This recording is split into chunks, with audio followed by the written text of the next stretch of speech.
Bonjour, c'est Chris. C'est juste Chris, pas Christian ou Christophe, hein, merci. Ah, Pokémon, hein, un jeu qui a bercé mon enfance, hein, j'en étais dingue. Non mais attendez, revenons 2 secondes sur l'histoire. Le but ultime du héros, mineur et innocent s'il en est, c'est de réduire en esclavage tous les animaux pacifistes qu'il croisera sur sa route, et de les séquestrer dans des petites boules hermétiques, et pour les sortir éventuellement de temps en temps dans l'unique but de les faire s'entretuer. Ah oui, ce sont des valeurs fortes comme ça dont la jeunesse a besoin. Bon, voilà, Pokémon, à part le fait que ce soit le jeu vidéo le plus vendu de toute l'histoire, il a plusieurs trucs intéressants que le grand public ne sait pas forcément.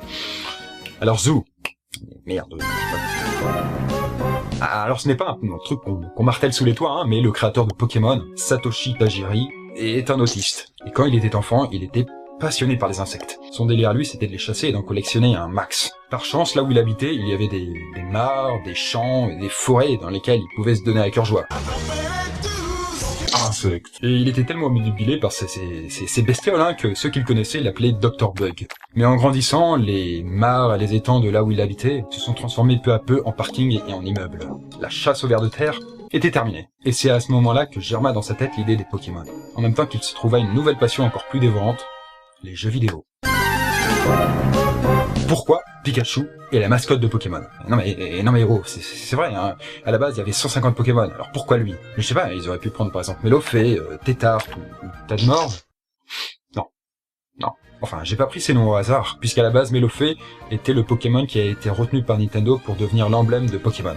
Et c'est d'ailleurs lui, ou elle, je sais pas, qu'on voit dans le tout premier produit dérivé de Pokémon. C'était un manga. Et Pikachu n'avait qu'un rôle de sous-fifre à cette époque. Après tout, Melofée remplissait bien le cahier des charges. Petit, mignon, rose et visant un public jeune et féminin. Mais c'était bien là le problème, hein, c'est que les garçons, eux, ils n'accrochaient pas au Malabar. Et c'est là que Pikachu s'est imposé. La série télévisée Pokémon peut se vanter d'être celle qui provoqua la plus grande crise épileptique de toute l'histoire. Bravo, ok. Ça s'est passé au Japon en 1997, pendant la diffusion d'un épisode où à un moment Pikachu lançait une attaque éclair contre Porygon, ce qui a provoqué chez près de 700 Japonais des brûlures aux yeux et des crises d'épilepsie. Et ils ont terminé à l'hôpital. Alors pour info, une crise d'épilepsie, c'est ça. Suite à ce petit... désagrément, Pokémon a été interdit de diffusion pendant 1 an. Alors personnellement, j'ai retrouvé la séquence exacte qui a provoqué ces crises. Non, ne me remerciez pas. Alors, elle dure pas plus de 5 secondes, et je l'ai vue, et... Ça va bien.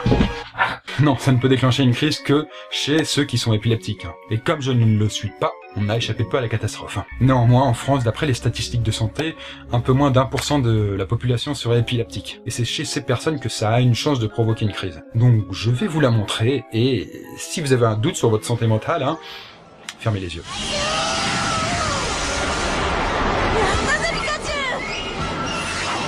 Voilà, c'est fini, relevez-vous, et essuyez le vomi qui coule de votre bouche, et on enchaîne. En 2005, des scientifiques américains ont découvert un gène important dans le développement du cancer. Ce gène s'appelle, POC érythroïde myéloïde ontogénique factor, qui a été abrégé si affectueusement par les chercheurs le gène Pokémon. Donc, on peut le dire, Pokémon est responsable du cancer.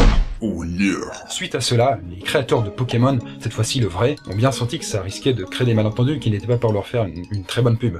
Tu savais, toi, que Pokémon donne le cancer? Ton gamin, il joue à quoi, déjà? Ils sont donc allés porter plainte au tribunal. Et ils ont, au final, réussi à forcer les chercheurs à renommer ce gène par autre chose. Est-ce que vous connaissez l'étrange et inquiétant syndrome de Lavanville? Dans les toutes premières versions de Pokémon, on peut trouver une ville du nom de Lavanville. Et on peut le dire, elle est complètement minable. Et elle a la particularité de contenir la tour Pokémon, où sont entreposées les tombes de Pokémon morts. Très joyeux. Et une légende circule sur internet comme quoi un méga fan de Pokémon, une fois adulte, s'était remis à jouer à la toute première version, la version rouge, pour essayer d'y déceler des secrets qui n'avaient jamais été découverts auparavant. Et après des semaines et des semaines de recherche, on le retrouve un beau jour, mort dans sa chambre, avec les écouteurs aux oreilles. Dans une lettre, quelques jours avant sa mort, il disait qu'il avait développé une obsession pour la musique de Lavanville. Il aurait aussi trouvé des sprites, des images cachées dans le jeu montrant des cadavres d'humains. Mais que selon lui, il manquait quelque chose, qu'il manquait une fréquence à cette musique. Il avait alors réussi à la réassembler, et c'est là qu'il est mort. Eh bien cette musique, c'est celle que vous êtes en train d'écouter en ce moment. Plutôt flippant, Bon, avant que vous ne vous ouvriez les veines, je tiens à vous dire que cette histoire n'est qu'une creepypasta. Autrement dit, un canular qui a été monté de toutes pièces sur internet et est destiné à donner des frissons. Au même titre que la légende du Slenderman. Bien essayé quand même, hein. Pour écouter en entier la musique hypnotique de l'Avant-Ville ou pour en savoir plus sur les 5 trucs que j'ai dit, vous avez les sources de mes infos en description de vidéo. Allez, ciao, bye bye. Sledgy green wolves, I'm just a sorry name.